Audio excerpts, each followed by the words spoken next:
చంద్రబాబుకు honeymoon period ముగిసిందా? ఇక డెడ్లైన్లతోనే పోటీ మొదలైందా? సూపర్ సిక్స్, అమరావతి, పోలవరంపై సరికొత్త పూర్తి విశ్లేషణ. వీడియోని చివరి వరకు చూడటానికి ప్రయత్నించండి.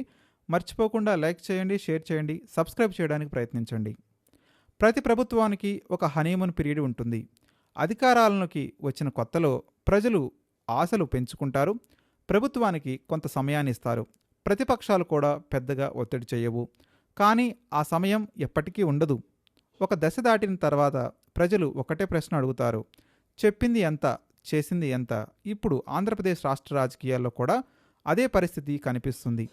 కూటమి ప్రభుత్వం 2 ఏళ్లు పూర్తి చేసుకుంది. ఇప్పుడు ప్రజలు ప్రకటనలు కాదు, ఫలితాలను అడుగుతున్నారు. సూపర్ సిక్స్ హామీలు, అమరావతి నిర్మాణం, పోలవరం, ఉచిత పథకాలు, ఉద్యోగాలు ఇవన్నీ ఇప్పుడు ప్రభుత్వ పనితీరుకు కొలమానాలుగా మారాయి. మరి ప్రభుత్వం చెప్పిన డెడ్లైన్లు ఎంతవరకు వచ్చాయి? ప్రతిపక్షాలు చేస్తున్న విమర్శల్లో నిజమెంత? ఈ వీడియోలో అందుబాటులో ఉన్న సమాచారం, ప్రభుత్వ ప్రకటనలు, రాజకీయ విమర్శలను వేరువేరుగా పరిశీలిస్తూ విశ్లేషణ చేద్దాం. 2024 ఎన్నికల్లో కూటమి భారీ విజయాన్ని సాధించుకుంది. ప్రజలు కూడా మార్పు కోసం ఓటు వేశారు. ఎన్నికల సమయంలో సూపర్ సిక్స్, 6 గ్యారంటీలు, అమరావతి, పోలవరం, ఉద్యోగాలు, సంక్షేమం ఇలా అనేక హామీలు ఇచ్చారు. మొదటి సంవత్సరం ప్రజలు ఓపికగా చూశారు. రెండో సంవత్సరం కూడా పూర్తయింది. ఇప్పుడు ప్రజలు అడుగుతున్న ప్రశ్న ఒక్కటే: హామీల అమలు ఎక్కడి వరకు వచ్చింది? ప్రస్తుతం అత్యధికంగా చర్చ జరుగుతున్న అంశం అమరావతి. ప్రభుత్వం లక్ష్యం ప్రకారం 2028 చివరి నాటికి మొదటి దశ రాజధాని నిర్మాణాన్ని పూర్తి చేయాలి. అయితే అధికారిక సమీక్షలో జూన్ చివరి నాటికి పూర్తి కావాల్సిన పనుల్లో గణనీయమైన భాగం ఇంకా మిగిలి ఉందని వెల్లడైంది. ప్రస్తుతం వివిధ నిర్మాణ సంస్థలు పనులు కొనసాగిస్తున్నాయి. కొన్ని సంస్థలు తమ లక్ష్యాలను అందుకున్నాయని, మరికొన్ని సంస్థలు అంచనాల కంటే వెనుకబడి ఉన్నాయని అధికారులు పేర్కొన్నారు. ఇదే అంశం ప్రతిపక్షాలు ప్రశ్నిస్తున్నాయి. ఈ వేగంతో 2028 డెడ్లైన్ను ఎలా చేరుకుంటారు అని. మరొకవైపు ప్రభుత్వం మాత్రం పనులు కొనసాగుతున్నాయని, వేగం మరింతగా పెంచేందుకు చర్యలు తీసుకుంటున్నామని చెబుతుంది. ఎన్నికల సమయంలో సూపర్ సిక్స్ ప్రజల్లో భారీ చర్చకు కారణమైంది.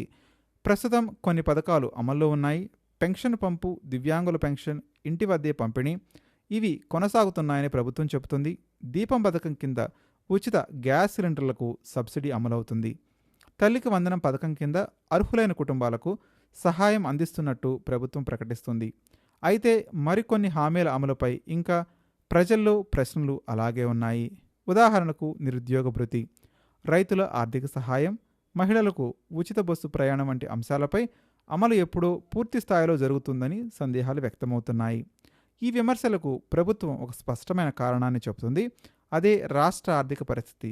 గత ప్రభుత్వ కాలంలో పెరిగినటువంటి అప్పుల భారం, ఆర్థిక పరిమితులు ఇవన్నీ అన్ని హామీలను ఒకేసారి అమలు చేయడాన్ని కష్టతరం చేస్తున్నాయని అధికార పక్షం వివరిస్తోంది. అందుకే దశలవారీగా ప్రాధాన్యతా క్రమంలో పథకాలను అమలు చేస్తున్నామని చెబుతుంది. ప్రభుత్వ వివరణను ప్రతిపక్షాలు అంగీకరించడం లేదు. వారి వాదన ఏంటంటే, ఎన్నికల ముందు ప్రతి హామీని స్పష్టంగా ప్రకటించారు, అందుకే ఇప్పుడు వాటిని అమలు చేయాల్సిన బాధ్యత ప్రభుత్వంపై ఉంది అంటున్నారు. కొన్ని రాజకీయ వర్గాలు సూపర్ సిక్స్ అమలు ఆశించిన స్థాయిలో లేదని విమర్శిస్తున్నాయి. ఇది పూర్తిగా రాజకీయ విమర్శని అధికార పక్షం తిప్పికొడుతుంది. అమరావతి తర్వాత అత్యంత కీలకమైన ప్రాజెక్ట్ పోలవరం. ప్రభుత్వం పనులు కొనసాగుతున్నాయని చెబుతుంది. అయితే డెడ్లైన్లు పలుమార్లు మారడం ప్రాజెక్టు పూర్తయ్యే సమయంపై ప్రజల్లో ప్రశ్నలు రేకెత్తిస్తుంది. ఈ అంశంపై కూడా ప్రభుత్వం త్వరలో స్పష్టమైన టైంలైన్ ఇవ్వాలని రాజకీయ విశ్లేషకులు భావిస్తున్నారు. 2 ఏళ్ల క్రితం ప్రజలు ఆశలు పెట్టుకున్నారు. ఇప్పుడు అదే ప్రజలు లెక్కలు అడుగుతున్నారు. ఎన్ని ఇళ్లు పూర్తయ్యాయి, ఎన్ని ఉద్యోగాలు వచ్చాయి, అమరావతి ఎంతవరకు వచ్చింది, పోలవరం ఎక్కడ ఉంది? ఇలాంటి ప్రశ్నలు ఇప్పుడు ప్రధాన చర్చగా మారుతున్నాయి. ప్రస్తుతం ప్రభుత్వానికి అతిపెద్ద సవాలు ప్రతిపక్షం కాదు, ప్రజల అంచనాలు. ఎందుకంటే ప్రకటనలు, విజన్ డాక్యుమెంట్లు, సమీక్షా సమావేశాలు ఇవి ప్రజలకు కనిపించవు, వినిపించవు. వారికి కనిపించేది రోడ్లు, ఇళ్ళు, ఉద్యోగాలు, ఉద్యోగ లబ్ధి, ఉపాధార హామీల లబ్ధి, అభివృద్ధి. అదే చివరికి ఎన్నికల్లో తీర్పును నిర్ణయిస్తుంది. ప్రభుత్వానికి ఒక అవకాశం ఉంటుంది. ఆ అవకాశాన్ని పనితీరుతో నిలబెట్టుకోవాల్సిన అవసరం ఉంది. కూటమి ప్రభుత్వం 2 ఏళ్లు పూర్తి చేసుకుంది. ఇప్పుడు ప్రజలు మరింత స్పష్టమైన ఫలితాలను ఆశిస్తున్నారు. అమరావతి, పోలవరం, సూపర్ సిక్స్, సంక్షేమ పథకాలు, వీటి అమలు వేగమై ప్రభుత్వ పనితీరుపై ప్రజల అభిప్రాయాన్ని ప్రభావితం చేసే అవకాశం ఉంది.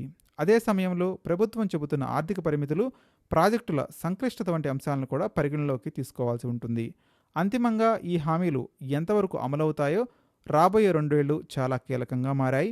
మరి మీ అభిప్రాయం ఏంటి? కూటమి ప్రభుత్వం 2 ఏళ్ల పనితీరుకు మీరెన్ని మార్కులు వేస్తారు? అమరావతి, పోలవరం సూపర్ 6 హామీలు సరైన వేగంతో ముందుకు వెళ్తున్నాయా? మీ అభిప్రాయాన్ని కామెంట్ రూపంలో తెలియజేయండి. వీడియో నచ్చితే మర్చిపోకుండా లైక్ చేయండి. మీ స్నేహితులతో షేర్ చేయండి. ఇలాంటి లోతైన రాజకీయ విశ్లేషణలు, ఫ్యాక్ట్ ఆధారిత కథనాల కోసం మా ఛానల్ను సబ్స్క్రైబ్ చేసి బెల్ ఐకాన్ని క్లిక్ చేయండి.